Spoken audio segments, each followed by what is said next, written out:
Hello, welcome, Cabbage here. In Elden Ring, I have started a new challenge run. This is going to be the opposite of something I did earlier with my Nier 063Y character. I did a no pickups challenge. This is going to be a pickups only challenge with the Nier Reincarnation Yuzuki character. And then I've gone and I've beaten the Elden Beast. So I've beaten the base game. I'm about to head into the DLC. So I thought I would talk about the rules and kind of show off what I can and cannot use. But here's my character, level 150. I beat Elden Beast around 122. After that, I got the sword and I used it to farm up a bit. But mostly strength and then a little bit of faith. But we'll see how I like the spells and weapons in the DLC. And then I'm focusing on greatswords and colossal swords. Alright, but unlike my no pickups run, here I was able to pick up the upgrades for the flasks. So this was nice to be able to heal using that. That was very challenging, doing an incantations-only healing run. But yeah, these are maxed out. Max number of uses, maxed amount of healing.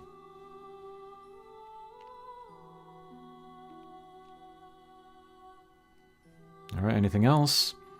Oh, I made an exception. I can't buy anything from shops as well. That's another rule. But I allowed myself to buy the golden fowlfoot recipe from patches, so that I can craft as many of these as I like. This is just a kind of a quality of life thing. Anything else here? Again, I just don't craft very much in this game. The lantern, that was another exception. I allowed myself to buy that from the shopkeeper. And then the remembrances, I'm allowing myself to exchange if it doesn't cost runes. Some of those are greatswords, so that's nice. And then I'll show you my psychic flask later, but kind of limited on those. Here we have summons, and actually let's change to the bottomless box here. So things I can use, I have on the character. Things I don't use, put it in the box.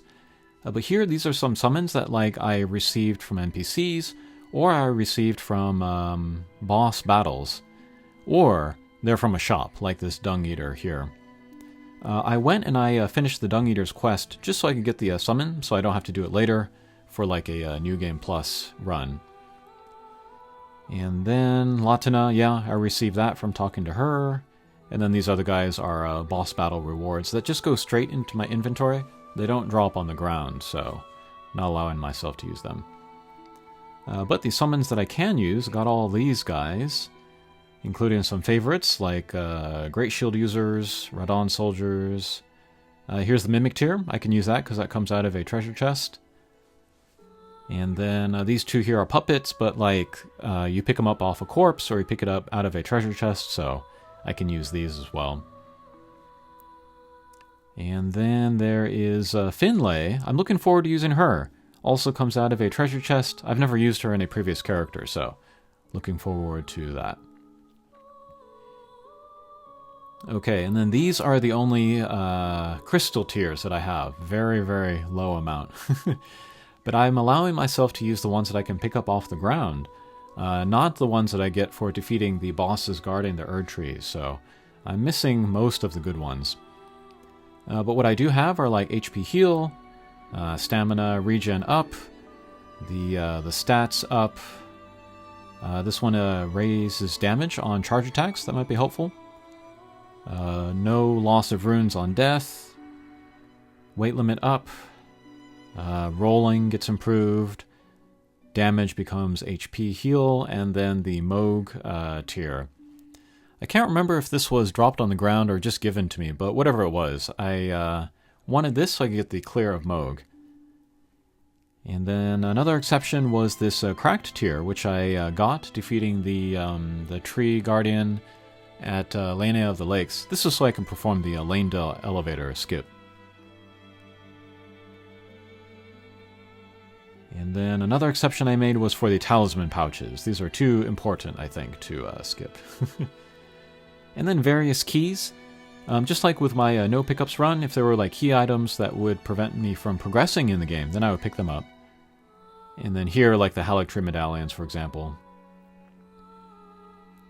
Anything here special? Not really. Oh, I got all the wet blades. This was something that I was not able to get with my no pickups run, but I can just get them here, infuse my standard weapons. And then spell books, you know, this leads to more stuff being able to be purchased from the shops. Again, can't purchase from the shops, so no real reason to turn these in. Alright, then we have sorceries. I'm not using sorceries at the moment with this character, but I may later. And if I remember, I think these were the ones that I picked up off the ground or from treasure chests. The ones on the right are like boss battle rewards or given to me from NPCs, so not able to use those. And then incantations, this is what this is looking like. Not a lot available to pick up on the ground. And then the ones on the right are like boss rewards or dung beetle rewards.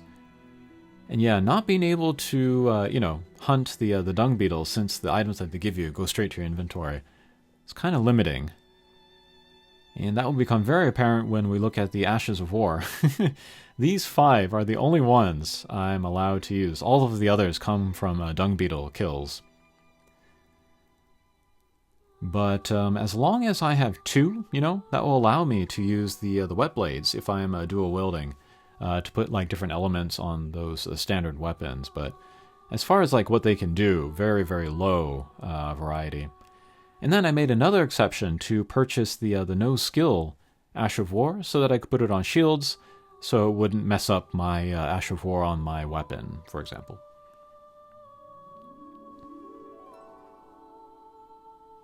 Okay, and then we're looking at weapons. We got the greatswords and then the colossal swords. The 2 kind of standard greatswords I'm using are the Banished Knight's greatsword and the Claymore. I can, you know, put fire on them or holy or whatever. I'm using the Entwined sword, which we get from D. I like this because it has the holy element and then it has the holy beam Ash of War, which I can use to just take down the skeletons without having to clean them up after. Very handy. And then here's the Blasphemous Blade. I use this against Radagon and Elden Beast. Got the clear there. Get the nice AoE, fire damage, healing. Very good overall.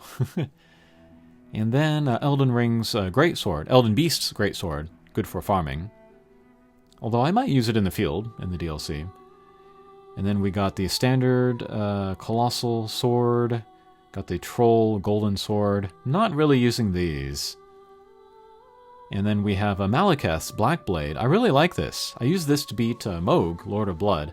And I want to take this into the DLC. Have this be my main weapon in the beginning. Holy Damage, Destined Death. Looks really cool. And then various weapons here.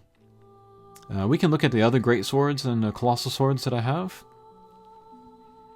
But like Bastard Sword, you know, can't use this because it's purchased from a shop. Mielos Sword is just given to us directly from Dung Eater. This one, the Alabaster Sword, we can actually use this, but it like takes intelligence.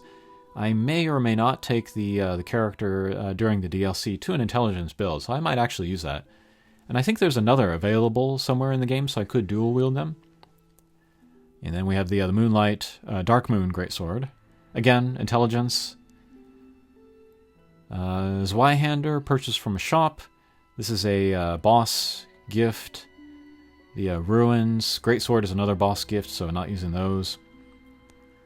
Then there's Radahn's Twin Swords. We can actually use this, but again, take some intelligence, so that's why I put it away. But we'll put it back in the inventory, I guess. Okay, then we got bows and sacred seals. The short bow here, usually buy from the merchant on the beach, but there are also drops from the marionette, so I could get it that way. Poison bow, we can pick this up off the ground. And then for the seal, I think I like this gravel seal, I think it is. Maybe the best one, with the lowest requirements that I pick up off the ground. And arrows or whatever, here are some shields. I made another exception to purchase this beast torch from the shopkeeper. Really like that thing.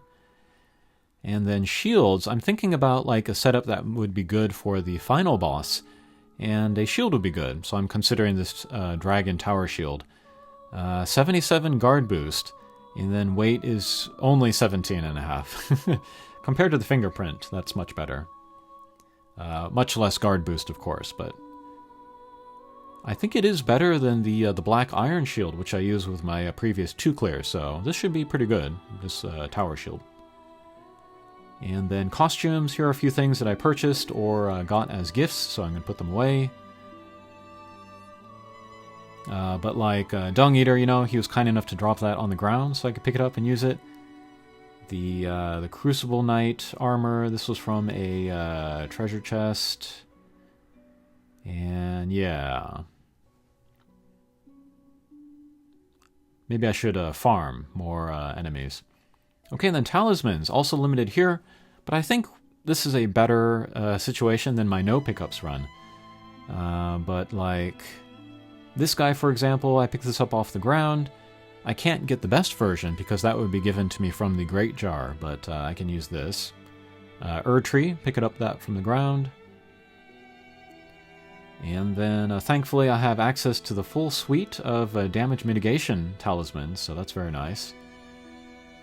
And then the status effect resistance talismans, really like these. Really missing those from my no pickups run.